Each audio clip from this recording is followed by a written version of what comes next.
we'll start by introducing ourselves. We just want to make sure, can everyone hear us okay? If we speak loud enough? Okay, perfect. So I'm Daniela Castillo. And I'm Maya Miller. Before we introduce ourselves, tell you what we do at Prep, what we did for this internship, we just wanted to say thank you everyone for coming. It really means a lot to us. We put a lot of work in this summer, so all of you being here really means a lot. So Maya and I, we've been friends for a while now. We are both part of the mock trial team here at Seattle Prep. We've done it for 4 years. We see a lot of our friends from mock trial here in the audience, so thanks for coming, guys. We love you. Both of us are going to be captains this upcoming season, so we're really excited to do that. We do other activities here at Prep as well, but mock trial takes up most of our time. A little bit about why we wanted to do this internship. So Seattle Prep did a Zoom panel last year with the Seattle Clemency Project, something similar to what we're doing today. And Maya and I were part of that internship, but we were really interested, so we decided to go to that Zoom meeting, and that's what really sparked our interest, because we didn't really know anything about the criminal justice system and incarcerated individuals in Washington. So from that, we wanted to learn more. We went to the Seattle Clemency Project website, I think we went on it during mock trial one day. But after that, COVID hit, we didn't really do that much. So in May, when we saw the email from Coach Scott inviting students to do the internship, we immediately applied. We really just wanted to educate ourselves. That's why we really wanted to do it, learn more, and luckily that happened, so here we are.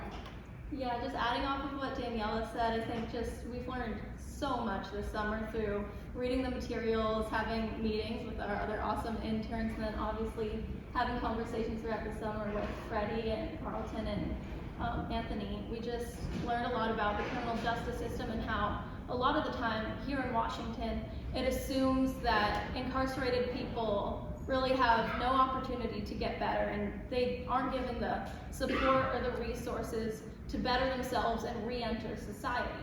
And through our conversations with the 3 men here, we've just learned about the mistreatment of incarcerated people and how on a day-to-day basis the system in places where we aren't even seeing ourselves from outside of the criminal justice system are working a lot more on punishing individuals rather than lifting them up and helping them grow. And that's just something that we want all of you to take out of this panel. And I think especially it's important that in the prep community, we're all educating ourselves on this, because most of us come from a place of privilege and we are able to just turn our backs on something that isn't directly affecting us, when in reality a lot of the stuff that us prep students are learning every day, like being men and women for others and just reaching out to people on the margins, are Jesuit values that relate so much to what we're going to talk about today. Yes, so enough about Maya and I and our internship. We're really thankful to be here. We want to start talking to our amazing panelists here. So we have a ton of questions prepared. I know Jen introduced all of you, but if you could just say your names so that everyone knows who you guys are. You guys have the pamphlets that have a short bio on each of the panelists. So you can read a brief intro through that, but you're going to learn a lot more through our questions. So. I've seen a couple people shaking their heads as if they didn't have the pamphlets back in the middle. Maybe we can get some later. My name's Anthony Powers. I'm with the Seattle Clemency Project. Carlton Daniel. I'm also part of the Seattle Clemency Project. And I'm Freddie Hampton. I kind of sort of deal with the Clemency Project in other ways.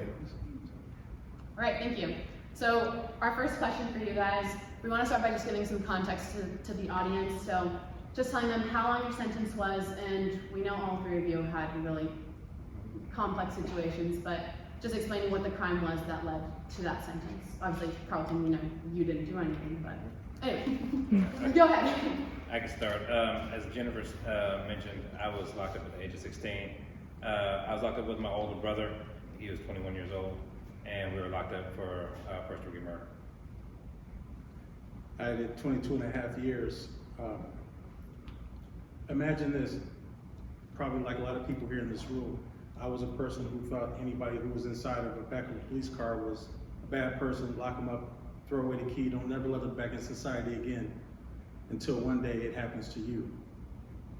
You know, there was a detective who asked me to give him information about a case that was going on. I refused, and next thing you know, I was doing 22 and a half years in prison for not helping. So I'll get into more of that later. And I did a second-degree robbery, a number of them, but the system doesn't tell you when you go and get sentenced on your crimes that it's a strikeable offense. So I went in front of the judge, and they said that this is a strikeable offense, and I'm like, what is that? And they said, well, this is the 3 strikes thing. So you're looking at being sentenced to life without the possibility of parole. So I was actually supposed to die in prison for a second-degree robbery. That there was no harm to anybody. And Freddie, you just touched on this a little bit, but I mean, you explained a little bit about the 3 strikes law. I don't think anyone in the audience knows what it is, but if you could explain what that 3 strikes law was, and you also touched on this a bit, but what exactly you knew about it before you were convicted? Before I was convicted, I didn't know anything about it. And when I was sitting in the county jail, after they said that I was looking at being struck out with the 3 strikes, then I started looking more into it. And when it first came out, the 3 strikes law was supposed to be to put away the most heinous and aggravated murder criminals that there were. And once the bill passed, they added all of these other crimes onto it. So you got second-degree assault, second-degree robbery, and so many other crimes.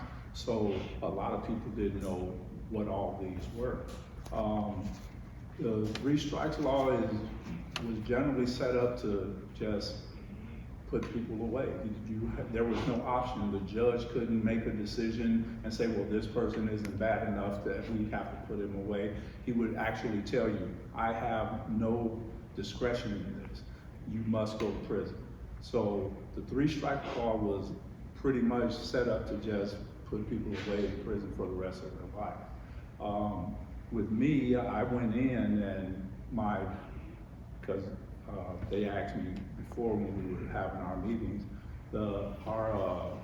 my mindset in going in was numb, actually, because I didn't know what I was going in for, because I didn't know what I was going to step into. You know, my mindset was, I'm going to have to probably fight every day that I'm in prison just to, you know, keep myself alive and hopefully not harm anybody else. Once I got into prison and got situated and everything else inside, I had to make up my mind what I wanted to do, because my attorneys, after I was sentenced, they said, well, they're looking at changing the law and removing the 3 strikes from it. And with them telling me that, I had to make up my mind, did I want to go in and be a hardcore prisoner, or did I want to go in and do things that's going to help me, so when they do change that law, that I'll have a way to get out. And that's what I did. We'll talk about that a little bit more later, Freddie, but same question for you, Anthony, and for you, Carlton.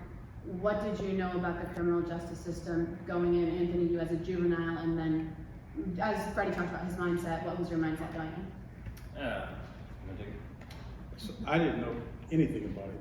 I just figured, you know, it was a dark place. It had to be violent. People died in there. I thought people sexually abused in there. So that was my whole thought process. And for me, all I could think about was, what can I do to make sure that never happened to me, so that I wouldn't be a victim? And I was angry. I was extremely angry, you know, because I was mad at the system. And so I didn't understand how it worked. I didn't understand nothing, you know, so it was just nothing but anger at first. I didn't know how to concentrate on the appellate procedures, family, nothing. Only thing was just anger, and I figured that would keep everybody away from me. And for me, I didn't know anything going in. I actually contemplated suicide in the county jail, because I was like, I'm only 16, I'm gonna do at least 10 years. And 10 years when I was 16 seemed like forever, right? But then, you know, I pushed through and I started asking people, well, what is prison like? And people who told me in prison, well, you have to stand up for yourself. And it panned out to be true. If you don't stand up for yourself, at least how it was back then, if you didn't stand up for yourself, then you would be a victim. So right before I got there, they had a 16-year-old who got gang raped. And nobody stood up for him because he didn't fight for himself. So I knew going in that I had to, you know, fight. And then, sure enough, after my first fight, when I stood up to the guy, then other people were coming to me saying, "Hey, look, if anybody else messes with you, just let me know. And then they're willing to, you know, which is completely backwards, right? I mean, I was an underage kid in there, thrown into Walla Walla, which at one point had the record for the most murders in the United States, anywhere in the United States, as a prison.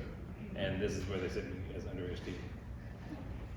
So diving in more to your guys' time in the system, this seems almost like a rhetorical question, but did you have any mentoring support or resources while you were inside? Or was it mostly just your mindset that got you through? So for me, I had my mother. I'm a mama's boy. I'm not scared to say it. Nobody got mad at Superman when he was scared of kryptonite. No, I'm a mama's boy, so instantly my mother was the first person who, she knows me. She's like, don't worry, I know you didn't do it. And she started calling every talk show you could think of.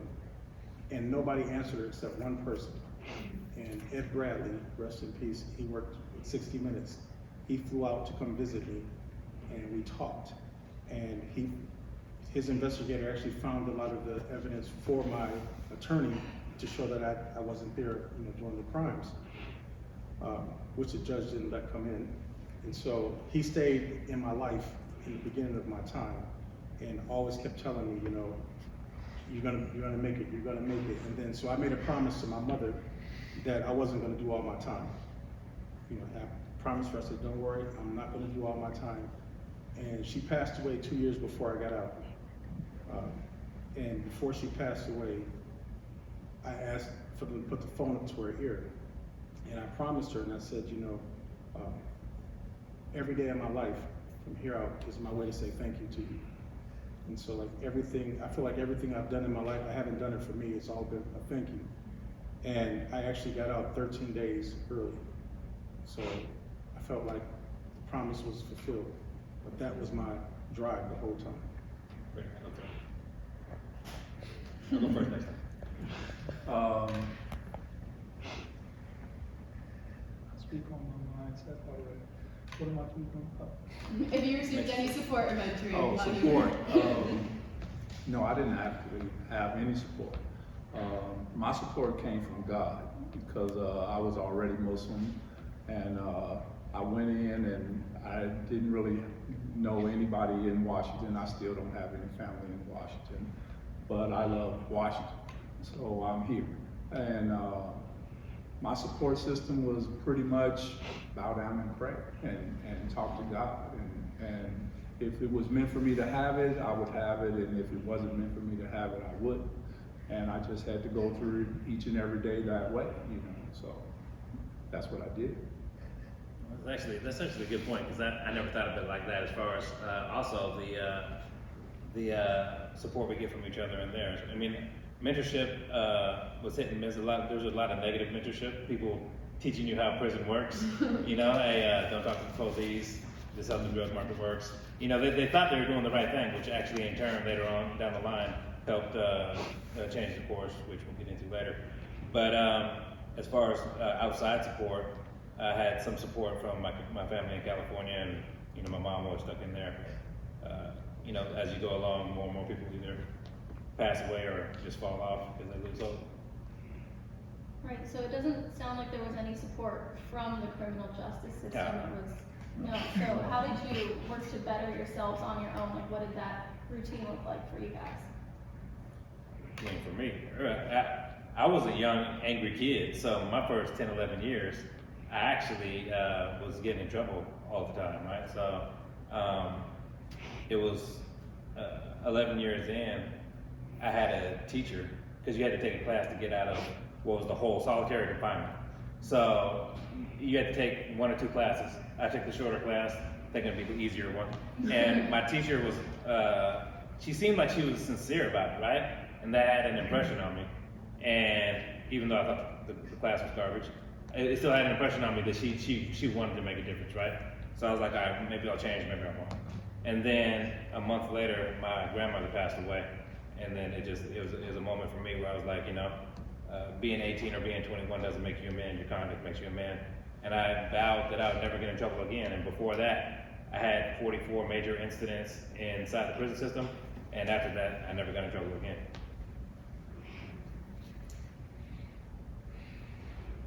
All right,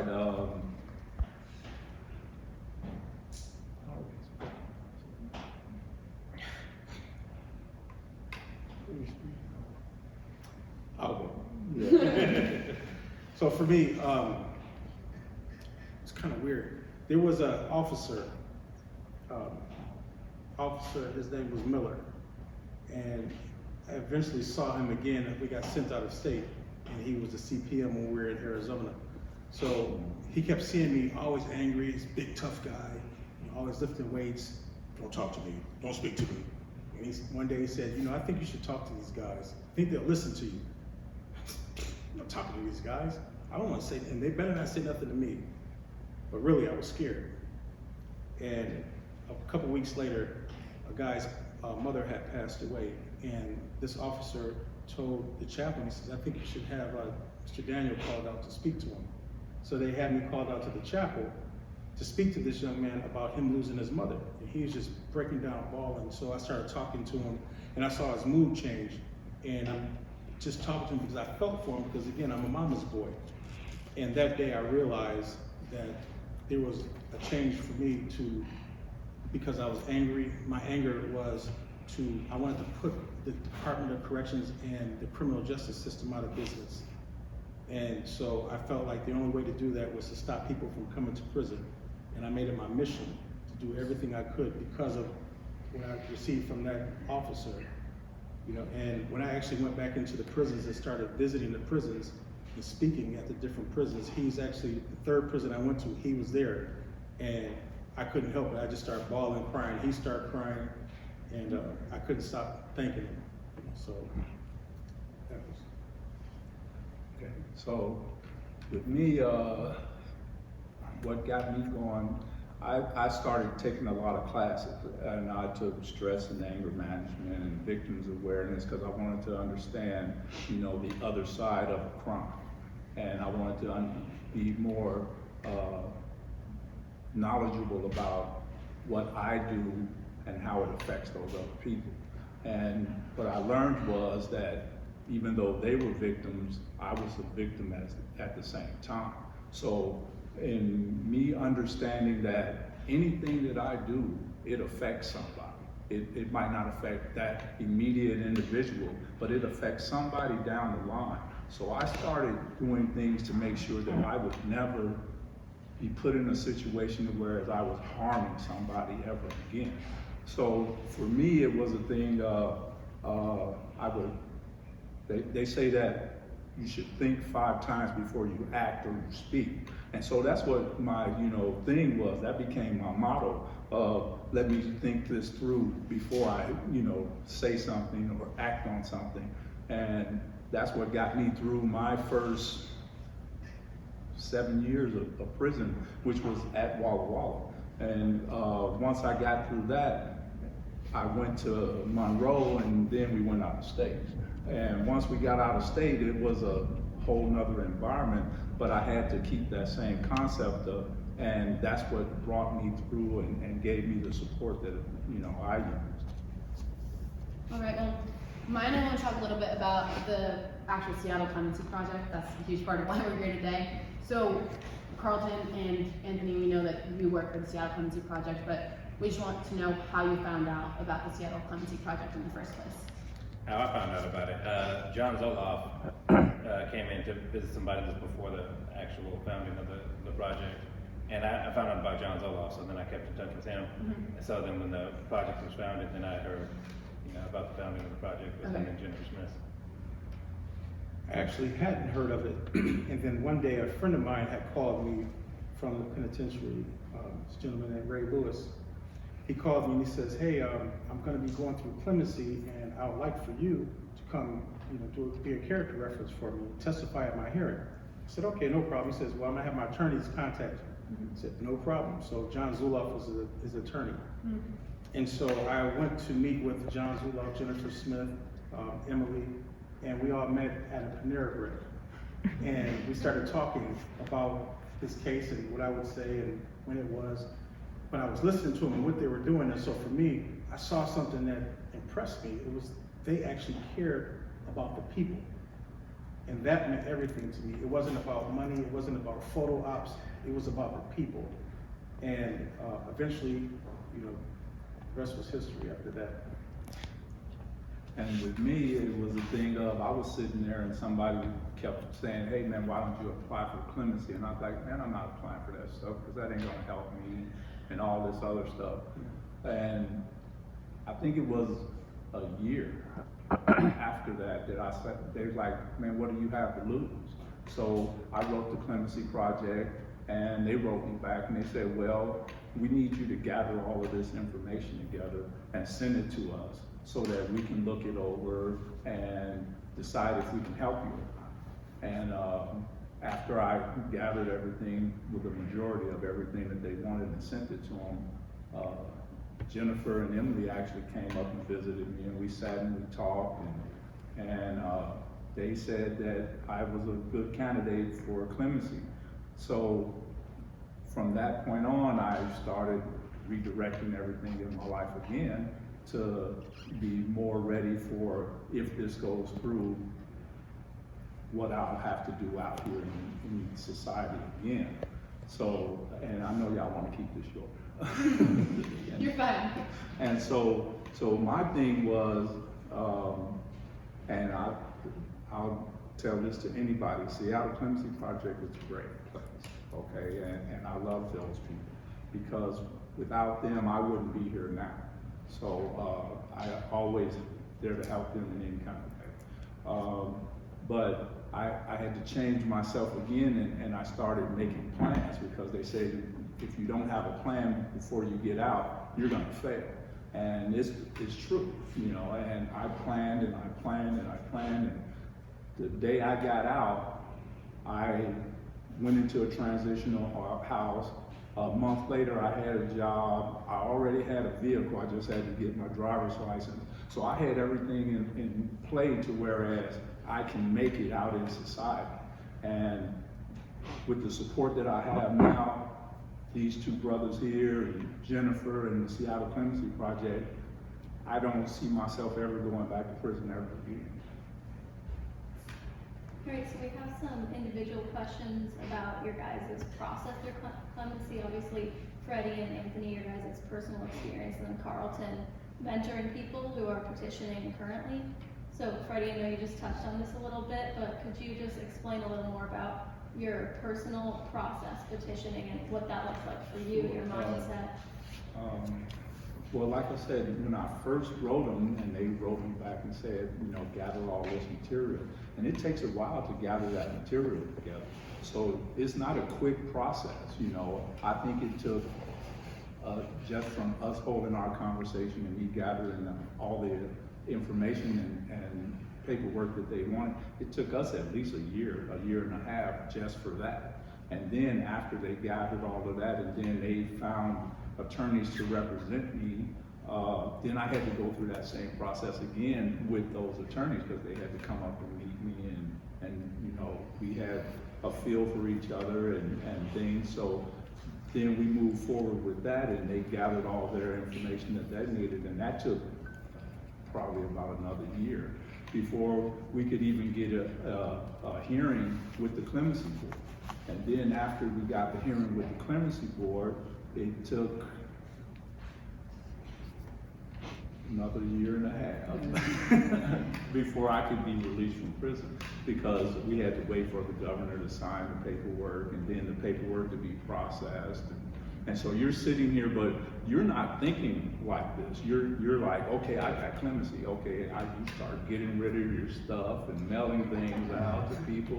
And then you're like, well, when am I leaving? They say, oh, you're not going anywhere for a while. You're like, so now it's a whole nother world for you. So yeah. So. Right, Anthony, we know there was a change in the law that affected your sentence. Could you just explain that change and how that led you to petition for early release? Yeah, so in 2012 they had a case called, it was referred to as Miller versus Alabama. It was a United States Supreme Court case that said mandatory life sentences for juveniles is unconstitutional. So they had to reevaluate how they treat juveniles, people who were sentenced to prison as juveniles. which led to what they refer to as the Miller Fix in Washington State, where there was a presumption of release for anybody who was locked up under the age of 18, 25 years for aggravated murder, 20 years for first-degree murder or anything less. And so that's when, I was already past that 20-year mark, and I was able to petition. And we can get into the weeds later on as far as what happened after that. So Carlton, you touched on this too a little bit, but what inspires you and keeps you wanting to work with people who are petitioning? Change. I have a huge passion to want to change the public's perception of someone who is incarcerated. I've been in rooms with state legislators and senators and other businessmen and women who could not believe I was ever in prison. And I'm like, they're just like me. They're people, and so that process of showing somebody you are somebody, you are somebody special, and for me, I felt like there's nobody out here in the public who can have more passion for success than me, or someone just coming out of prison, because we've already been to the lowest points of our lives. So it's like I have this passion to succeed, and then I have this passion to let other people have that passion too, and try and cultivate that with them and bring it out of them. It's like however I can do it, I want to do it. I met a young man in Carter who he's like my hero now. High school kid, but he's my hero because he got all his friends together to help us, get backpacks for people who are coming out. Because this is what we're doing, trying to help people. So that's where my passion is, and I see it within the people of having to be able to tell their stories when it comes to clemency. It's sometimes it's difficult for them, and so just to bring that out of them and help them tell their stories, that's the main thing for me. Same for you, Anthony. We know that you also help people who are seeking clemency. What motivated you to want to help those people? What motivated me, it actually started inside of prison. One day when me and Carlton were speaking, and he was talking about the importance of being a positive influence, because I was already a positive influence at that point on my circle, on the group that I had direct influence on, but he was talking about the importance of having a broader influence on people. And then, so it got my mind thinking of, I really wanted to get on that track, but I just had to figure out how I was going to go about it. And then a guy came to me, because I was in a leadership position, and a guy came to me and he said, hey, I have this guy who's willing to bring in an ounce of meth. I'll give you $500 to give me permission to, and $500 in prison is like 50,000 out here or something like that. It's like, you're making 32 cents an hour, right? So I ended up talking to him for about an hour, because I was like, you're in prison for the fourth time. What are you in prison for now? He said drugs. I said, what were you in the first time? He said drugs. I said, second time drugs, third time drugs. I said, what happens every time you go to prison? He said, I have to start over from scratch. So we ended up talking for about an hour. And then that's really when it clicked for me that the influences that we have on each other inside of the prison system are leading more people to come back to the prison system, because you're just encouraging people to stay engaged in the criminal lifestyle. So after that, I set out to change the culture inside of the prison system, and then that's what led to the Redemption Project, and to set out to change the culture of prisons. And it was highly successful. It actually spread to every prison in Washington State. I wrote the curriculums, and one of the things that motivates me to this day is when I wrote the curriculum, I wrote just intuitively, I wrote certain things so that it had a certain impact on somebody as they wrote the questions out, and I ended up teaching over 2,000 people while I was in there. So when I hear students say, when I got to this question, this is what I thought, and then that was my intent when I wrote it in the first place, then it's like, yeah, man, I have a knack for this. And then when Steve Sinclair, who was the superintendent of the Washington State Penitentiary, later went on to be the Secretary of Prisons, he asked me to go help him reduce violence there. So to start the Redemption Project there, just to give people context. That place was so negative, the people who were good enough to get out of there, people would dread them coming to the prison that they were in, right? So they had a major riot or staff assault once every 4 to 6 weeks for 6 years straight. So he asked me to come, and I came with my strategy. And the year that I was there was no riots or anything else. So I believe that we can have that impact. And when you have that impact and you have that influence on each other, then that actually makes the community safer. Because if people turn their lives around in there, they're less likely to victimize people out here, which might include you, your family, me, my family, and that's the importance of it. And the reason, in closing, as I get into my speech, the reason in closing, why I called it the Redemption Project is, you know, I was locked up for murder, and you can't go back and apologize to somebody who's passed away. So the reason I call it the Redemption Project is because I believe if we influence each other, then maybe that person who was influenced, instead of getting out and killing somebody, instead of getting out and influencing somebody, like the person who got out and influenced me, he was actually locked up for a nonviolent crime, got out and influenced me to be violent because of what he learned in prison, right? So maybe if we influence each other in there on a positive note, then they'll get out, and instead of being criminals, they'll actually be assets to the community. Amazing. Okay, this question is directed at you, Freddie. You talked about your process petitioning for clemency, but I doubt anyone in the audience knows very much about what the process is like.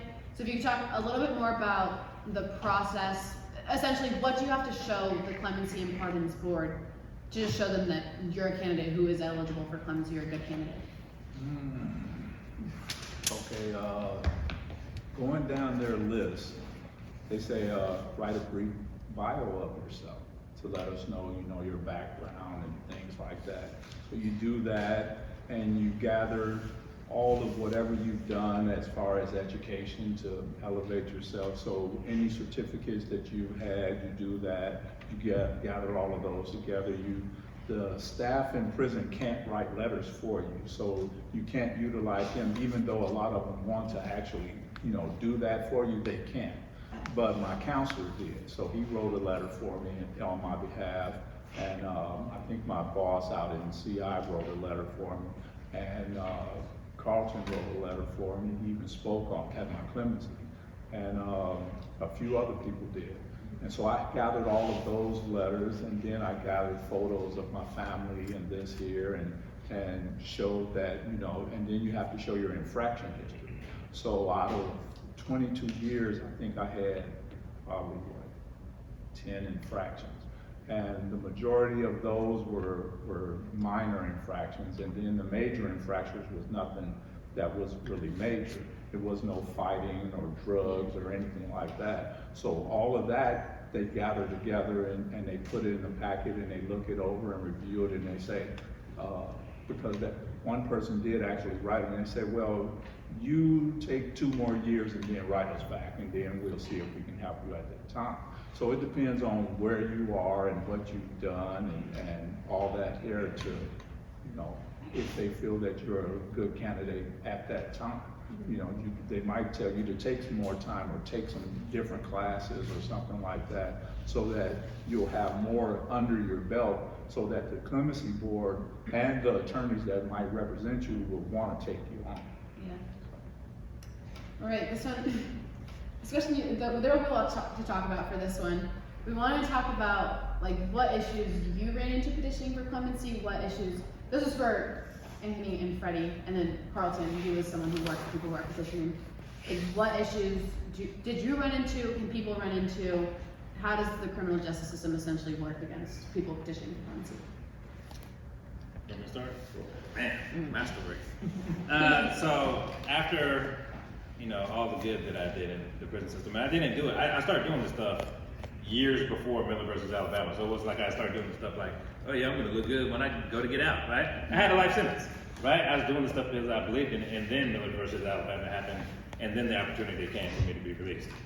So at my first hearing, being that there was a presumption of release, and being a presumption of release legally means that unless they can prove that you're more likely to be a criminal if released than not, they have to release you, right? So when I went up, I was like, man, I mean, look at all the stuff I've been doing, changing the prison system.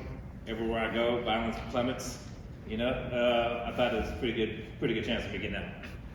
But they denied me, right? And I almost took more offense to them saying I'd be a criminal more than I took to me having to stay in prison, right?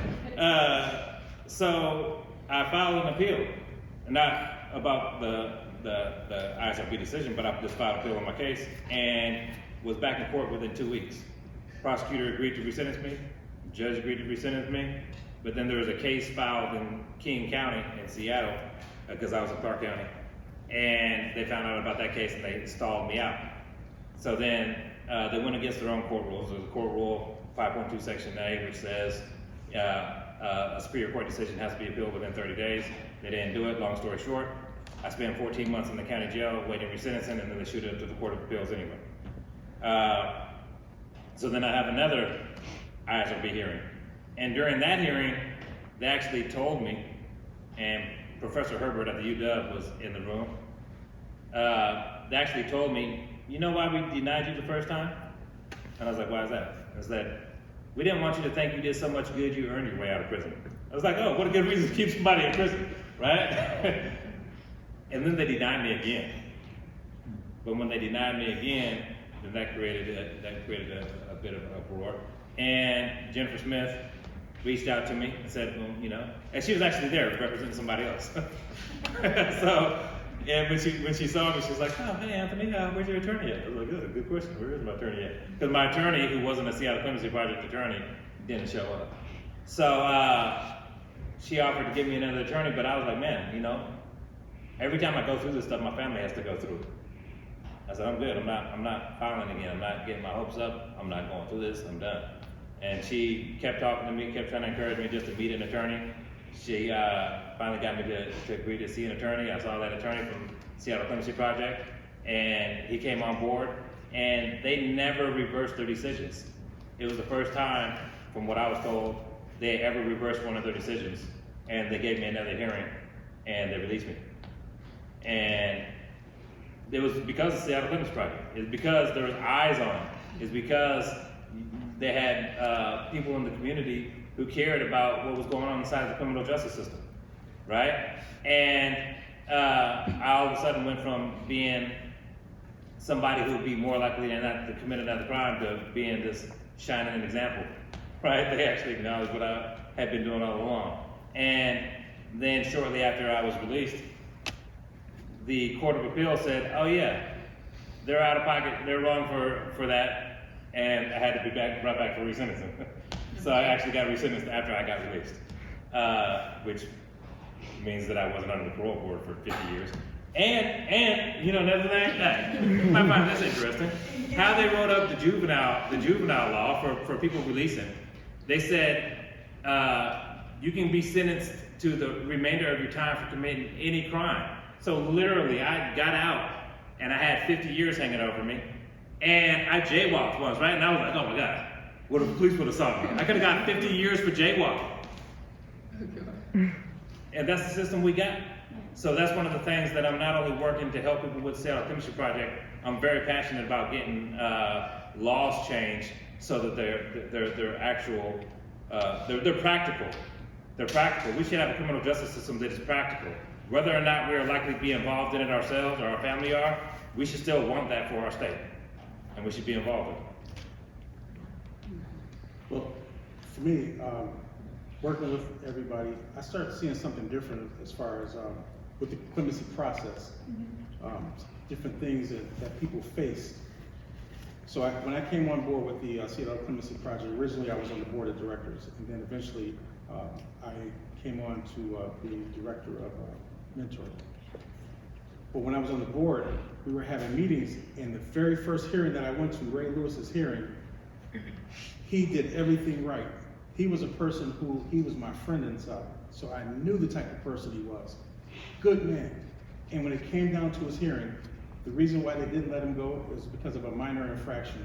And the detective who was on the board had made this comment, and it stuck with me, and it actually disgusted me. He said, so Mr. Lewis, if I could drive down the street, there's a stop sign, and I just go through it, or you could go through it, would you? And he says, what? And in my mind I'm saying, please don't answer that question. Please, it's a set up question, don't answer it. And so thank God, he said something before he answered. He says, well, what I'm getting at is that's a minor infraction, but you could hit somebody who came across the street, run them over, and it turns into a major infraction. So he was trying to equate that with the prison system. In the prison system, so a lot of people haven't got clemency in the past because of that. Well, the thing is, a minor infraction in the prison system, we're told that they fall off after a certain amount of months. They don't count anymore. Well, unbeknownst to us, until these hearings, they're actually still there, and they get dug out. And so a minor infraction is, you have a choice. Go to work, okay, well, you wake up a little late for work. Go to work and get a minor infraction for not making your bed. Or stay and make your bed and be late for work, and that's a major infraction. So you choose to take the minor infraction. Duh, it falls off in a few months. But the minor infraction is held against you for going home on clemency. You've done everything good, but the minor infraction is what counts against you all of a sudden. And you've been told all these years, it doesn't mean anything, it's just a minor infraction. But if you get 3 minor infractions, we turn that into a major infraction. So I saw a lot of people trying to clean that up and trying to get the attorneys from the Seattle Clemency Project to meet with the board and explain to them what this actually is, what this means from the perspective of the people who are in front of them. And so that was a huge hurdle, and we've got over that, and now people are being released left and right who deserve to be out there. It's amazing. Yeah, and my hurdles wasn't during the clemency. It was before the clemency, because I was sitting in there and almost every year or every other year, the legislature would say, okay, well, we're gonna try to push this bill through to eliminate second-degree robbery off of the strike list or something. So we'll all all of us lifers would get our hopes all up and be like, yeah, if they pass this, I can get out in this amount of time, or I can get released now because I've done the time. And then they say, oh, no, we're gonna shelve that. We're not gonna pass that bill. We're gonna leave that alone. Or then when they finally did pass the bill, they didn't make it retroactive. So they passed a bill to say, okay, well, we're not gonna strike anybody out anymore for second-degree robbery, but they had already stopped striking people out for second-degree robbery, so you weren't doing it. But then you said, well, we're not gonna make it retroactive, so all the people who were still in prison for second-degree robbery could not get out because they didn't make it retroactive, so that it would affect those 62 people that it actually would affect. So those were my frustrations before the Clemency Project, because with my clemency, because I did 22 years with practically no violence at that time, and they called me a model prisoner. So it was good for me, you know. The clemency went through smoothly and all of that. Even Alameda, the one you're talking about with the infractions, he didn't even have anything to say. And that actually surprised me, yeah. That surprised me because I was waiting for him. I was like, oh, you know, he asked me about my infractions, and I told him, yeah, I did that. And I told him why it was done and all of this here and what the outcome was. So really, Alameda wanted you to accept and be the responsibility of what you did. And if you couldn't accept that responsibility, he would not decide in your favor. And that's understandable, but some of those infractions weren't what they were supposed to be. A major can be for one thing, especially now, you can have a picture, a drawn picture of a woman and her breast can be out. And that's a major infraction because you are not allowed to have any pictures of anybody that's frontal naked at all. So they'll give you a major and it's held against you, and you're gonna go and get a write-up and you're gonna lose time and all of this other stuff for something that somebody just drew. So, yeah. Not to mention, if I can add on to that, also at least how it used to be. I mean, they're trying to get beyond that. But if you got written up for something, you'd be found guilty regardless. I shaved my head in 1995, or 1996 actually. Yeah. March of 96, I will not forget. Shaved my head. They wrote me up for being a neo-Nazi skinhead and found me guilty. That's so funny. You know what I'm saying? That's Just because the officer wrote it up. Oh my gosh. That's insane. Yeah, exactly. Carlton, I was wondering if you could talk a little bit more about your story. We know you practically served your whole sentence. Talk about how that criminal justice system worked against you during that time. So, like I said earlier, you know, I didn't understand how I even got locked up. It didn't make sense to me. I was frustrated. There were 4 people who were free, who actually did the crimes. There were fingerprints at every crime. None of the prints belonged to me. They didn't belong to the victims. And the particular county, I don't want to say Pierce County, but the particular county,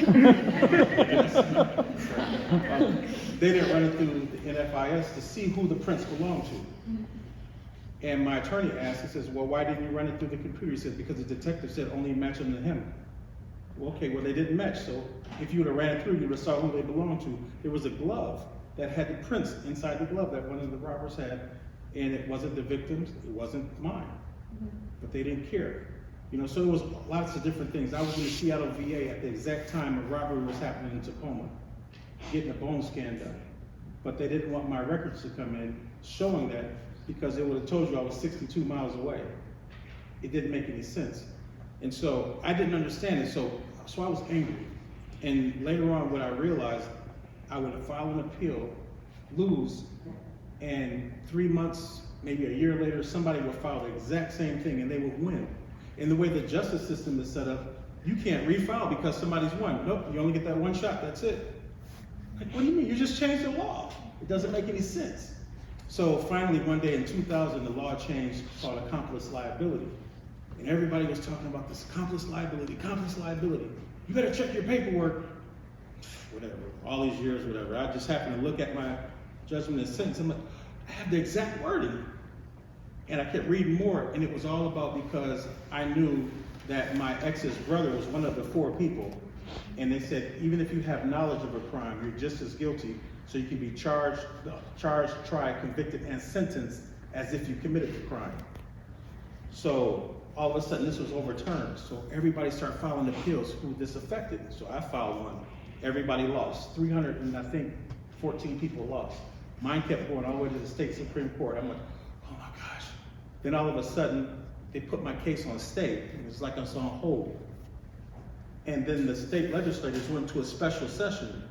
Me, I'm not putting 2 and 2 together. I'm going home soon. Gosh, this is great. They come out of a special session. 2 days later, I get this mail from the state Supreme Court. I'm like, here we go. Open it up and it says, you are right. It is unconstitutional. I'm like, yes. But when I saw the word but, I was crushed. Because but is a negative conjunction that cancels out everything that was previously said. And it said, but the state lawmakers just went into a special session and said this law won't be held retroactive. So it won't apply to you. So it's unconstitutional, but it won't apply. I'm not American anymore. I don't fall up under the United States Constitution. So it was frustrating, you know, this retroactivity that we get faced with, and that's just a way to say we're wrong, but we're not going to apply to you because we're scared we might have to pay you, or we might have to say we were wrong. Right. And we don't want the public to know that. We want the public to think we're always right. Okay, good. Okay. So this answer can be as short or long as you guys want, because I know early on we talked about what motivated you guys, but I'm sure at this point, after hearing all the obstacles you guys face, everyone's wondering just how you kept hope throughout all your time in the system. How you just kept holding on hope. If any. I'll start that. I kept hope partially, like Anthony said, because of my community, my Muslim community. I went through and we're a strong community. Out there, in there, out here, it doesn't really make a difference. But the support was that, you know, you trust in God. And as long as you trust in God and you believe that what He's gonna do for you is gonna be done, then that you just follow that. And in doing that, you grow, you know, because, you know, I've been the leader of the community, both of them have been leaders of communities and all of that there. So you have to relearn almost everything that you know, because you have to teach brothers, you have to be a counselor to people, you have to be a diplomat to other groups, because if something occurs, you have to deal with it. You know, you have to go out there and discuss that with that other group leader and all of this here kind of stuff. So you have to try to stop fights and keep people from doing drugs and everything else. So you have to constantly better yourself and grow within yourself to be a better person. And all of that made me a better person because I realized, just like they do, there's a lot more that I can do to help other people. And that's why, like I said, I'll always be at First out of Clemency. Yeah, hope was something for me that ebbed and flowed, you know. But I looked at the meaning of life being beyond just living life or enjoying life, you know. So the thing that motivated me and kept me going is just knowing that I can have an influence no matter where I was, and utilizing that influence and trying to have that impact. But there's plenty of times throughout that I wanted to give up hope, but you know, just had to find a way to keep on pushing. You said as long as we want. Sure. Passion for me. That's what kept me going. When I was inside, I was, I don't know, I guess like the big brother kind of like thing. So when you have people looking at you, you have to walk this straight line. I couldn't get in trouble. I couldn't say the wrong things. I couldn't do the wrong things. Even if I wanted to, I couldn't. So I was held accountable by the people who were around me because I was trying to show them it was a better way. Well, when I came home, it was the same thing. But the passion was, I never knew I had a passion for helping people like I do now until I went inside. Had I not went inside, I would have never known that. And so I don't actually refer to prison as prison, I actually refer to it as college. Because I feel like it's an educational experience. It's a piece that people get inside that you only can get there, you can't get it out here. And a lot of people won't understand it. And if you learn the lessons in there, you'll be a better person out here, you know, more stronger, more positive. And what society is supposed to breed is people helping each other. You know, that it breeds that because you learn how to do that in there. And so for me, it was more of the passion and being held accountable to where it just became a part of my life, to where it's nothing to get up and do right. You know, and if I'm doing something that helps people, I'm happy. You know, as long as I do that, I'm always smiling. So I'm smiling now. Okay, so while we're on a call with you, Anthony, you mentioned a topic that Danielle and I hadn't even thought of, and something that I don't think is part of the discussion a lot of the time when we talk about incarcerated people, which is the PTSD you guys face coming out of the system. So I'd love it if you guys could just touch on your own personal experiences or general struggles people face when they're transitioning after being released. It's definitely real. And I'll talk about my own before I talk about other people's who I know. I thought like everything was good. I mean, you never know. It's like somebody coming back from war. You never know what's going to trigger you, right? So, like I see officers, I'm like, hey, how you doing? Whatever, you know, no big deal. It was on the July 3rd this year. My next door neighbor, and I live in a really nice neighborhood, right? So my next door neighbor, apparently we got drunk and he's talking about he's going to shoot himself. So my neighbor across the street, who was friends with him, called.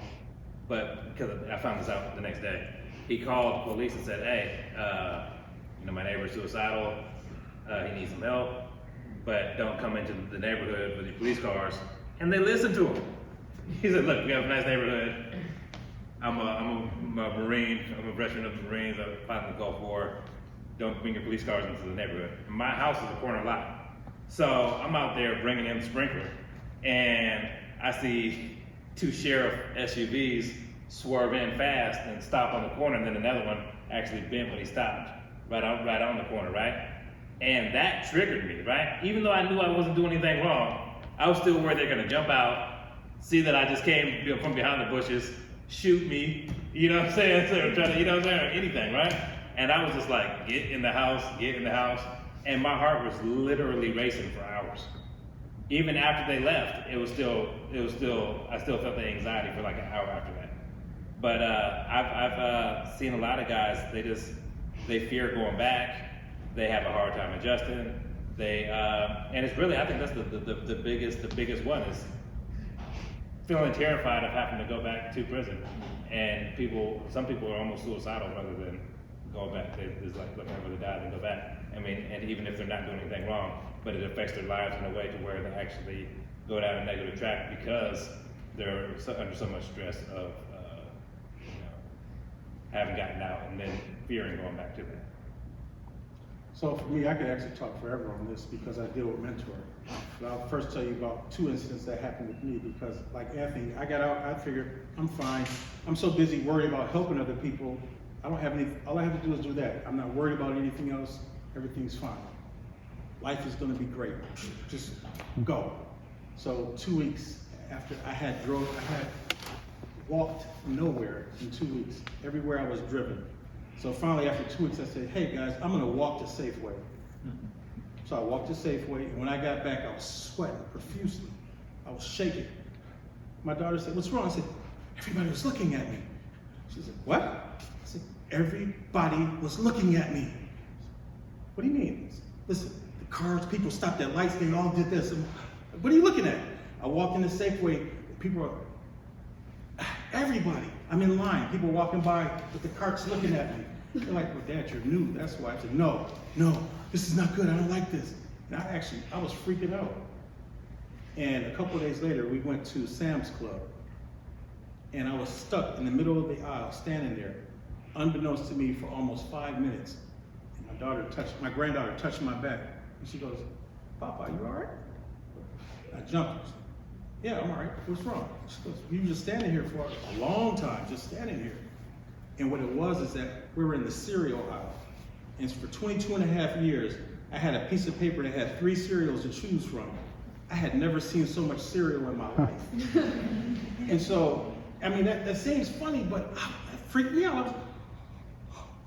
I had never seen nothing like that. So what I found, what a lot of people have problems with when it comes to PTSD is you've been in this whole different culture and you have no way to explain it to someone who has never been there. So communication becomes a problem. And I always try to stress to people, when you communicate with your family or friends, speak about what you have in common, which is out here, freedom. Don't talk about prison, keep them out of prison. Because when you try to explain it, they think it's stupid and there's arguments and you're frustrated, you're angry, and it sets you off because you're trying to explain, hey, this is the traumatic experiences that I went through, or this is the way we did things in there. It's, well, we don't do that out here, that's dumb, that's stupid. And it triggers people off. And so people are trying to get housing, they're trying to get jobs and things like that, and they're going through this communication problem. They don't know how to communicate with people out here. You're in Burger King standing in line saying, gosh, I hope nobody cuts in front of me. I'm like, I'll grab this plastic fork and I'll just, it's crazy. I better not set the table. Nobody better reach over my food and grab for the salt shaker. But that's the PTSD that you go through because you had to live like that. And it's sad. That's the way it is. Yeah, I actually went through something like you did. I was at the transitional house over in SeaTac, and one of the guys, he was moving out, so I was helping him move his stuff into a storage unit. And I go out to my car, and a motorcycle guy pulls up, and he looks over there at me, and I look at him, and I'm like, hey, how you doing? I'm like, and then I go in, and I come back out, and he's parked across the street from me, and I'm like, what is he over here for? And then I look, and I'm like, man, I ain't did nothing. I'll be finished doing what I'm doing. So I go back in the house, and when I come back out, there's 5 squad cars out there. I'm like, oh my God, what's going on? And they came straight to our house. And they come out with vests on, and one guy had the tear gas gun, and I'm like, what's going on? They're like, who's such and such? I was like, I don't know that person. I never heard that name before in my life. They're like, well, they said he was here and he was in there and he's hurting himself and he's cutting himself. And I was like, there's nobody here like that. They said, well, we got to go in anyway. And they said, you need to come in the house. I was like, no. And so I'm sitting there and I'm stressed. I was like, I don't need this right now. This is not good for me. I just got out of prison. I haven't even been out of prison a good month yet. So yeah, that PTSD is for real. And like you were saying, my whole PTSD, because I do have one, my PTSD is restriction. Because when somebody says, oh, you have to do this, and this, and you can't go outside of these boundaries in this area. I've been restricted for 22 years. And I'm like, I thought I got out and I was supposed to be able to go and live a life. And I can't live a life because I have these restrictions. And I understand normal restrictions of, you gotta go to work and you have to do your job, you need to do this, and you have to pay bills and all that. But then when all these extra restrictions are placed upon you, they sort of confine you and put you in a smaller box. And like the job I work now, I drive tow truck. And I'm restricted because I have to be available 24 hours a day on that tow truck. And I'm telling my boss, I'm like, I can't do this. He's like, why not? This is a great job. I was like, for you, it is. I just did 22 years in prison. This is like being in prison with me. I can't go anywhere. I can't go out and live a life because any place I go, you want me to take a truck. And I can't take that truck everywhere I want to go. I live in Enumclaw and he lives in Bonnie Lake, and I want to come to Seattle. You want me to drive that truck all the way to Seattle? And then you're going to call me and say, I need you over here in Bonnie Lake.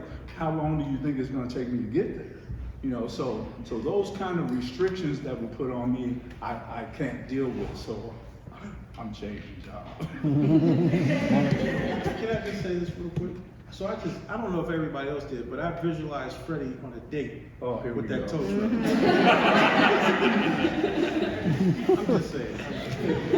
I want to give a couple more relatable scenarios, because I take a lot of guys shopping after they got out of prison. So I've seen guys who will be in T-Mobile or something, right? That light's about to give me PTSD. So let's say we're at T-Mobile, and I've seen like little kids run behind them, and they're like, just because you don't go in certain proximity to somebody inside a prison.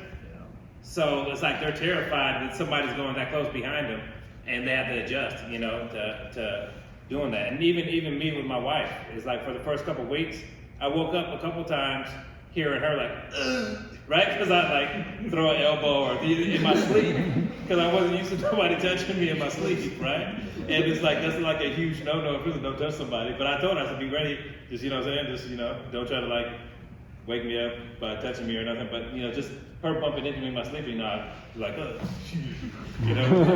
sorry. Yeah.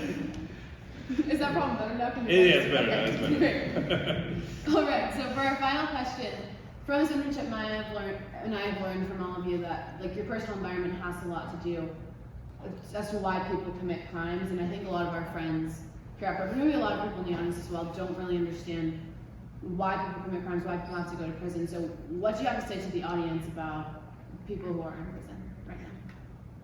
So let me just say this. The majority of people who are in prison weren't raised like you. That's a fact. They weren't. My mother was a school teacher. My father was a court commissioner. They weren't raised like me. I'm from Buffalo, New York. I'm sorry, I'm not from Enumclaw. So, but inside most of the homes of people who are incarcerated, there's drugs, there's gang violence, there's all different types of abuse. That's normal to them. And many times people in the community, society, always says they had a chance. They didn't have a chance because they had nobody to help them navigate to transition to something better. So they did not have a chance. They only had that example. So that became the normal for them. And what society does, they consider in the slang terms to be a square. We don't want to be like that because they don't know how. But really they do. They just don't know how. And so that is a huge, huge obstacle that people have, that makes a difference when people are inside of why they are like that, because it's normal to them. So what we're trying to do is give them something that's not normal, something different, break that down and build them up and teach them mannerisms, teach them respect, teach them how to care about other people and while to help the community. Who better to fix what was broken than the people that broke it? Go back out and help, because the police can't do it. The community can't do it. The judges can't do it. The courts can't do it. We already know the Department of Corrections won't do it. So it's up to us. Yeah, because like with the square thing, you know, I would always tell a lot of the young guys when I was in prison, they're like, oh, I don't want to be no square. I was like, you don't want to be a square, but the square is the one who's still outside on the street. The square got a girlfriend. The square got a job. The square got a car. The square got everything that you want, but you don't have because you're in here because you tried to do it in a way that wasn't right. So, you know, and I tell you, and I did the same thing because I could have went and sought the help that I need, but like you said, I didn't know how. So I did according to what I knew, you know, and it just didn't work. But then I started talking with guys and doing and everybody would come to me just like with you and ask me all the questions when I was in prison. And I was like, why y'all asking me? It's like, cause you're the most level-headed guy in the pod. So I was like, okay, whatever. But the thing was, I would never turn anybody away.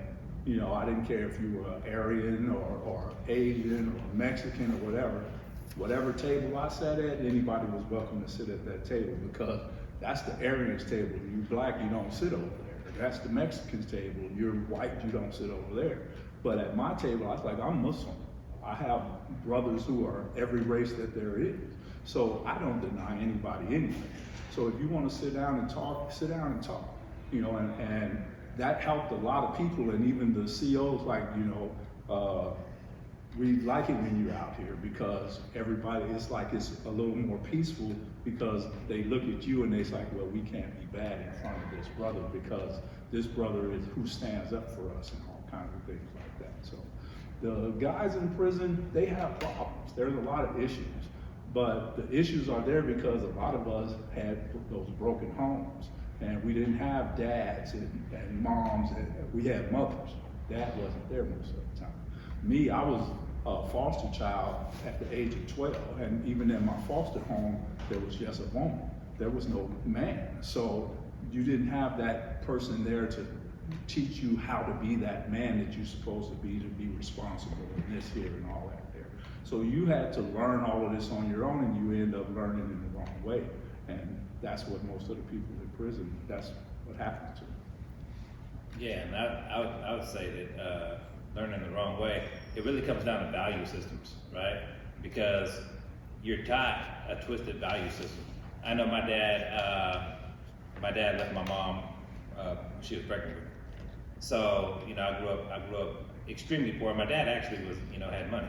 So, but we grew up extremely poor. My mom ended up, the house I was born into became one of the first crack houses in Portland, right? So we were extremely poor. My mom, she was focused on keeping a roof over our head. And, you know, so she wasn't really teaching us anything, you know? So what I learned in the streets was the value system of the streets, where being crazy, which is not mentally ill crazy, is being crazy, wild, was the value system. The more violent you were was the value system. So I had to relearn a value system, and I actually had to learn, you know, a proper way. You know right from wrong, but you still, if everybody's praising negativity, then that's what you value. And you know, so if you're in an environment like that, then that's where you're going to come to value. So I had to learn to value what I knew was right, and avoid what I knew was wrong, and then to be that example. And the thing with me is, my family is actually split. Some of us are like. Me and my mom, my brothers and sister were super poor. My Aunt Leslie and her kids were super poor. Other people had money in my family, right? So then I started finding out stuff, like my grandmother Aquila was the first African-American secretary at IBM, and she worked her way up to management. And when she retired from there, she ended up writing for 3 different soap operas. And then when she retired from that, she had a play that blew up huge in Germany in the 1980s. Right? And got newspaper articles about all that stuff. Found out that her dad was in the Negro League. Found out that her mom was the first African American to work for the post office of Portland. Found out that her husband, my grandfather, his dad was the first African American to own a storefront in the Northwest. So when I found out all this stuff about my family history, it changed my perspective of what's possible. And that's why a lot of the stuff that might seem impossible with me going in, I'm like, I don't care if it seems impossible. I don't care if anybody believes it's possible or not. Because I remember the story of my great grandmother when they said what her experience was when she went to apply for that post office job in Portland. She told her friends, I'm gonna go apply for the post office. And they said, why are you gonna apply? You're black. They're not gonna hire you. And she said, well, if I don't try, then I'm not gonna find out. And so we're gonna find out. And she applied and she was hired. So, you know, that's my attitude in life is, you know I come from a legacy, but regardless if I came from a legacy or not, I know that I mentored some of the most dangerous dudes I've ever known. And they became little puppies after they learned a different value system, right? I mean, I'm talking about some scary dudes, you know what I'm saying? And they changed so much, it was just like unbelievable. But I know that they changed, but they needed to learn a new value system. So I think that's the biggest difference is you've been blessed, you've been fortunate to have a family structure and a community that's gonna instill a positive value system in you early on, and you don't have to learn that later in life. Can I just add one thing too? Yeah. Because everything they said is exactly, it's all facts. Our criminal justice system is designed in such a way that these people who don't know or weren't taught or didn't have these opportunities or didn't take these opportunities or didn't have anybody to navigate them to being mannerable or respectable, respecting laws and things like that, live in a certain way.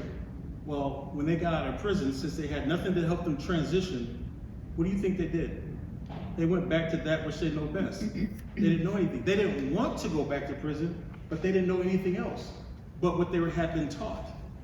And that was the beautiful thing about him coming up with the idea of the whole redemption project, was changing the culture and the thought process.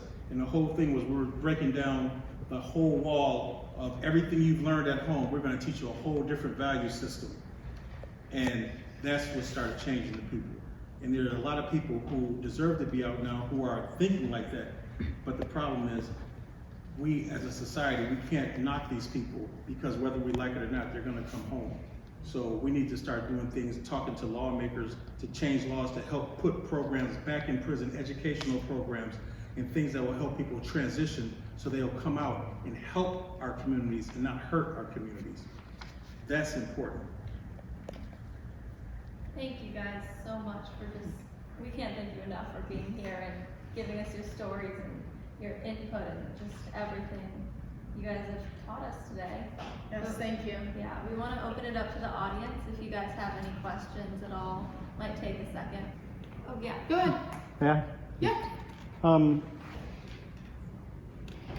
You've often talked about like that first day out of prison. Yeah.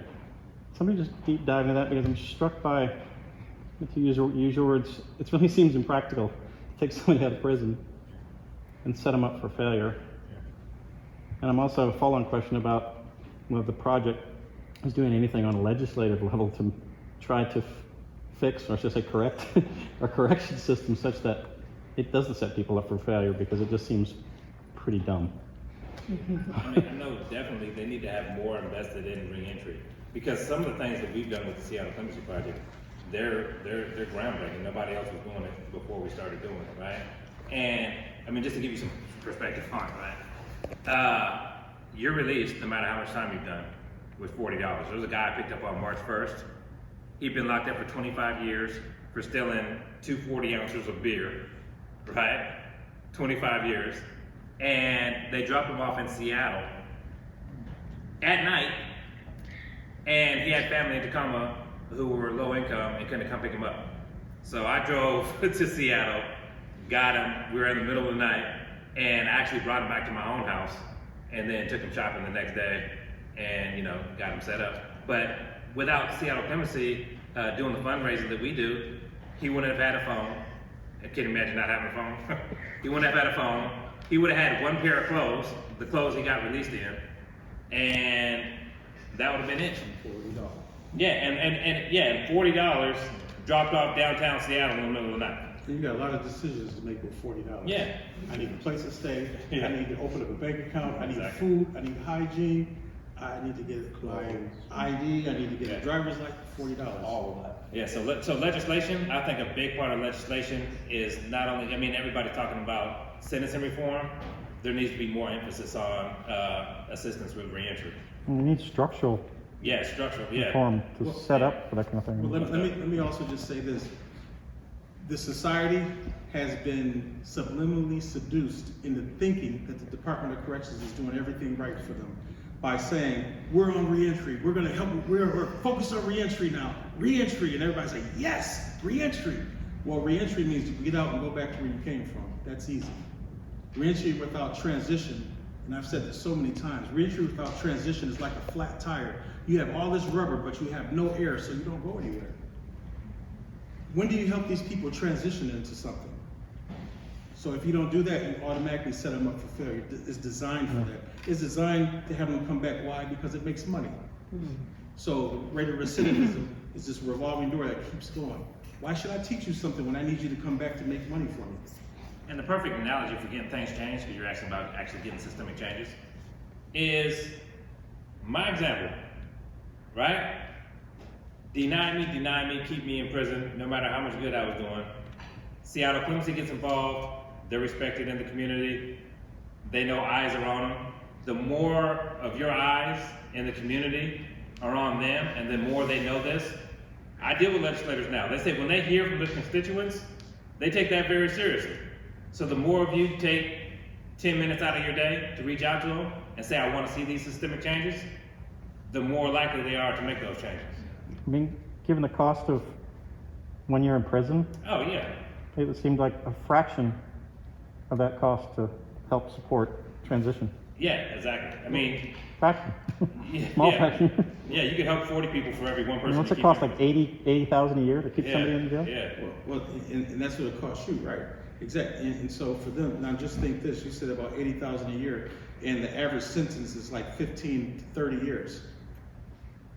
It's all about money, you know, and you have somebody who has a second-degree armed robbery, and you give him a life sentence, or excuse me, Yes. second-degree robbery.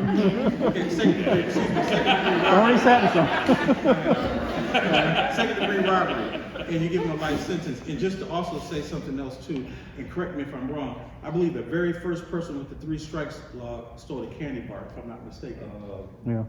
I think it was a candy bar, but then you had the other person who had a slice of pizza. No, the first person, a Snickers bar, No. out of a grocery store, and he got 3 strikes for that, for the rest of his life in prison, for a Snickers And the bar. only reason it became a second-degree robbery was because he bumped into somebody going outside Yeah. out of the store. So then it became he physically touched somebody. Outside of that, it would have been a theft. It's crazy. Crazy. It's a beautiful world. Thank you for that question, Mr. Pomeroy. Georgia? What was the first thing you guys did right after you got out of prison? Age appropriate, got in the car. I went home with my wife, so. So two things for me that was like, I thought was the coolest thing in the world. And I want one of them I'll never do again. And that was the first thing I went to KFC. Because that was huge for me in '91. Go to KFC. When I was here in the military, go to KFC. That was the thing. It doesn't taste the same. Second thing was I wanted to use a cell phone because when I was incarcerated, phones just send and receive. That's it. So I wanted to see. And so people were texting while I was talking. I didn't know how to text back, so I would call them. And everybody was getting mad at me and my family. But I didn't want to tell them I didn't know how to text. But those were the first 2 things I did. First thing I did after I got from Anthony and doing all that crazy PTS in the store thing, I went to the transitional house, and in the middle of the night, I went out and stood in the middle of the dark and just stood out in the open because I could not do that in prison up under the stars. I just wanted to be outside in the middle of the night, and that's what I did. Yeah, I consciously took 3 days to myself, in all seriousness, right? But that first night I did go out and just look at the stars. Exactly. FaceTime You were saying something? Showed me. First of all, I just want to applaud you gentlemen for taking the courage to make a positive impact on society. It takes a lot of courage to make a change and everything. With the criminal justice system being like, well, with your efforts, you talk about the Clemency project with, you're trying to limit like the amount of recidivism resources. So often they do what they know, what they're so comfortable with, because from an early age, that's all they've known. And I've known people who just fall in that way, got the best heart, but you fall into your defense mechanism, right? So the Clemency project, with the reach you guys are doing, is, how do you get like candidates? Because I'm sure, you know, not everyone gets the chance to be tapped on the shoulder like, hey, don't lose hope. There's something that you could apply clemency for. You guys share like, I'm gonna get denied again. I just can't do it. Like, what is like the tipping point to get those candidates to really like? Everyone has what they say it, but it's really like follow through. You guys do so much work. The system's stacked against you, right? But how does one like? How do you really impact an individual? So, two things, and Anthony answered part of this too, with, as far as like, a lot of that has to do with mentoring. And one of the things, like for me, going back into the prisons and speaking to the men and women inside the different prisons, I share my story with them because I want them to know that if I can do it, you can do it. And so hope is a huge thing inside for a person who has no hope inside and thinks they're never going home. But all of a sudden you give them hope by when they see pictures of these guys, they see pictures of the women out there, and they see us all eating dinner together, or all doing a picnic together, or how we've all stayed stuck together and we're all trying to help people. And so when people see that, that's what gives them that hope that I can change, I can be better. Or they say, I want to be a part of that. Well, the only way you can be a part of this is you got to change. So that's part of it. Yeah, I mean, the mentorship is big, and it's something that the part of the Redemption Project, it was not only to teach the class, but it was to teach other people how to teach the class. So then you're creating a whole bunch of mentors and a whole bunch of teachers, and then you're creating the actual culture inside of prison that you're encouraging that change, and that's part of the change of the culture of prison. Almost, right? Yeah, and you're encouraging that change within the system. So I mean, to this day, people are still on that ideology. And there's a TV station called TVW. Probably very few people ever watch it. So, well, maybe you guys encourage your friends. Mock trials, right? But they have like legislative hearings on there. They have Clemency and Pardon Board hearings on there. So when they see us speaking at the legislation, and they see us speaking at clemency hearings, and they hear about the stuff that we're doing in the community, I've heard people. I mean, and word spreads in prison like wildfire. You think they have cell phones calling each other, right? I mean, because it's like, you know, word spreads throughout there, right? So that actually, from what I've been told, has inspired a lot of people just seeing what it is that we're doing out here. First of all, thank you, everybody, for being here. The change in values that you were talking about is revelational, because all we hear about is hope and things like that. Those are kind of empty. Yeah. But that has a lot of power. How do you take that and colonize that and get more eyes, not just here in Seattle, but is there a global or a nationwide network that we can make it spread like wildfire outside? Oh, definitely. I'm a big believer in creating systems of change, right? So you have to create some type of system, and there it was just the class or the curriculum, right? To where people would do it, we get together, and then you get in this room and you see, all right, no matter what race, no matter what background, no matter what socioeconomic background, anything, everybody in this class has similar answers. So first off, it has to be about creating a system and creating a way to show people that no matter what our race, what our gender, what our age, we all have these commonalities, right? And then to have the value system, you have to show them the importance of show them the value in the value system. Show the value in, when you give up these things and you're doing the right things, this is what you can have, and this is how you can go about doing it. When they see the importance of it and they see that it's achievable for them, then they're going to actually start investing more in it. And most people, I believe, are human beings. They're inherently, they want to do good, right? So if we can create a system and we can create a way to show commonalities amongst people, then I believe that's the best way we can do to get it in a broader reach. And also, too, just think about it. We're talking about here in Washington State. You think Oregon, you think California, you think New York State, you think North Carolina, Georgia, they don't need the same help? They all need the same thing, but they actually don't know how to do it. Everybody's focused on either reentry or resources, and that's it, or they just focus on mentoring, and that's it. You gotta have both of them. And I'll use an analogy that we had in class. It was a beautiful exercise that Anthony came up with called the spider web. And so you think about it, if we were all in a circle right now, a big circle, and we had a ball of yarn, we just passed it around to everybody, then everybody pulled tight on their piece of string, and we plucked it, everybody would feel it.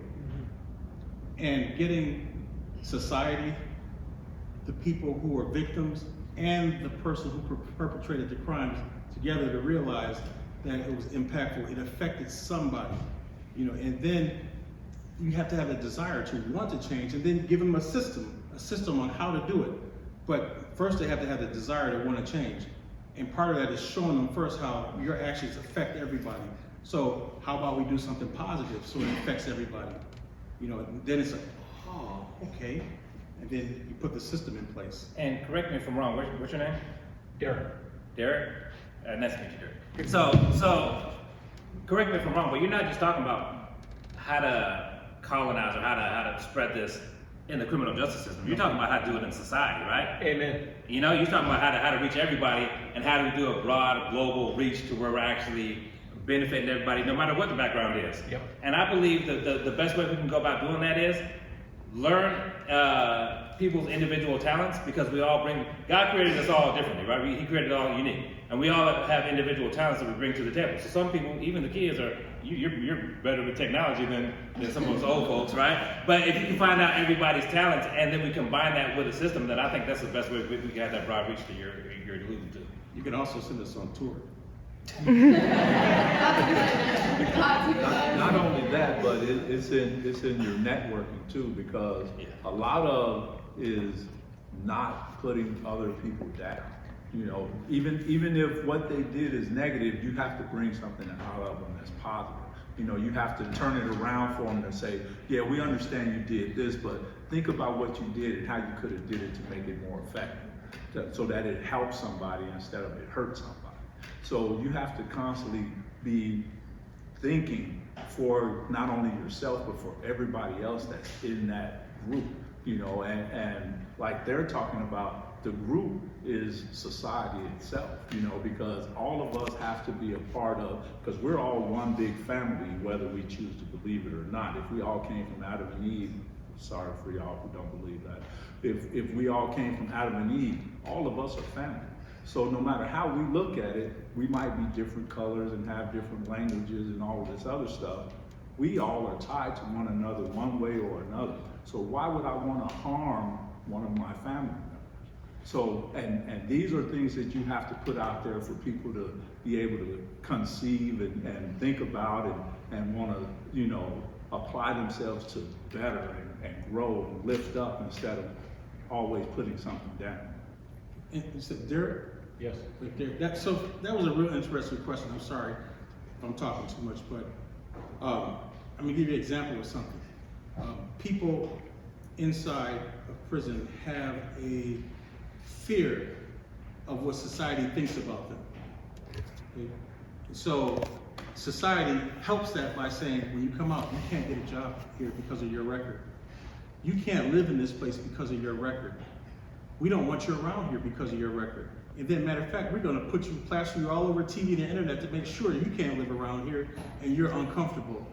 And then we're gonna say, now try to make it because we didn't help you transition. So now let's say, all of a sudden, let's use, I don't know, Beacon Hill. All the residents of Beacon Hill said, we're not doing that here. We're gonna welcome people into our neighborhood. And I bet you that's gonna be one of the best neighborhoods in the state of Washington. What's gonna happen is Tacoma's Hilltop's gonna see that, and then they do it. And then Federal Way does it, and then Kent does it. And that's how you get these systems of people saying, we're not doing it that way because these people, whether we like it or not, they're coming to our neighborhoods. I don't want them to hurt us. I want to help this change. I want to help them be better citizens so my kids, my family can be safe. You know, and so we all do this and put this system in place. So it's huge. It's among the community, and fortunately and unfortunately, the people who are coming out are part of that community, whether we like it or not. And so Why just let them come in and hurt the community? Let's show them how to help the community. Let's welcome them in. We know if we don't give them jobs, then they'll end up robbing from us and stealing. We know if we don't give them housing, our homeless population increases, and we see what that's doing right now. So this is how we combat it. You know, unfortunately, it's one neighborhood, one city at a time. And, But, go ahead. and at the same time, those people who are coming out, who are going into those communities and those neighborhoods, because those people welcomed them in and didn't turn a negative eye on them, they want to do better for those people. They come out and say, well, these people accepted me, so I'm gonna do everything that I can to prove myself to these people. And that elevates them, and it elevates the community, and it makes it better for everybody else. Because they're not gonna allow anything to happen that's gonna be negative or you know, harmful to anybody in that community as well, because now I'm a part of this. So welcoming them in is better than pushing them away. What I really like about your question is because one of the things that annoys me, I hardly ever speak about it though, is that a lot of times we put ourselves in boxes. So you see people come out of prison, it's like the ex-cons crew, they're all helping each other out, right? But I believe the more inclusive we are, the more we drop these labels, the more we're actually gonna benefit society, right? So, and you're talking about that broad reach and how we have that broad reach. We have to find ways to find commonality. One of the things that I was doing right before COVID broke out, I was working with at-risk youth. There was a guy who came in, saw me doing a speech in prison, and he asked me to come speak to East African youth.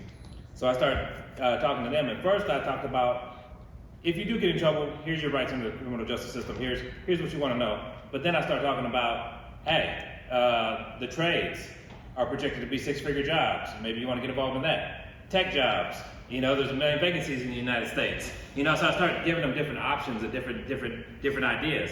And then I was like, and you're East Africans, why are you beefing with each other? So I found the commonality of that, and I started painting out a vision. It was a 9-hour workshop, right? So it was lengthy. But what's wrong with that workshop is that the East African gangs, which were responsible for most of the shootings in Seattle at the time, they're actually talking about uniting and having a peace treaty. And we were setting stuff up with the chief of police, and we were gonna have a weekly thing where I was gonna come out and work with them every week, and then COVID broke out, and that, you know, things went to crap.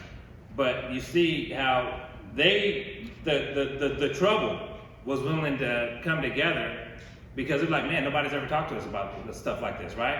And once you could paint a different system and see different opportunities and actually see things as a collective, rather than say, how can I have differences with this person, or this person, or this group, and you paint a collective picture. I think as a society, once we can come up with a way to where we can say, let's paint towards a collective unity, I think a lot of people will get on board. Thank you. All right, one last question. Go ahead. First of all, I'd like to say that I'm humbled by you and that you have become such significant human beings in such difficult beginnings. I'm humbled by the fact that you have courage and faith to become a man you are. I'm grateful that you are a man that can be humbled by people such as you. The other thing I want to say is, I know something about this, and as a pastor, I want to remind each of you here that you have an obligation to be a source of hope to people that are hurting. You have an obligation to visit the prisoners, to be a source of hope, to tell them their life matters, to tell them that they can start over again today and their life. You just said, when I was in prison, you were with me. Thank you. Thank you. Thank you so much. I think they deserve a round of applause.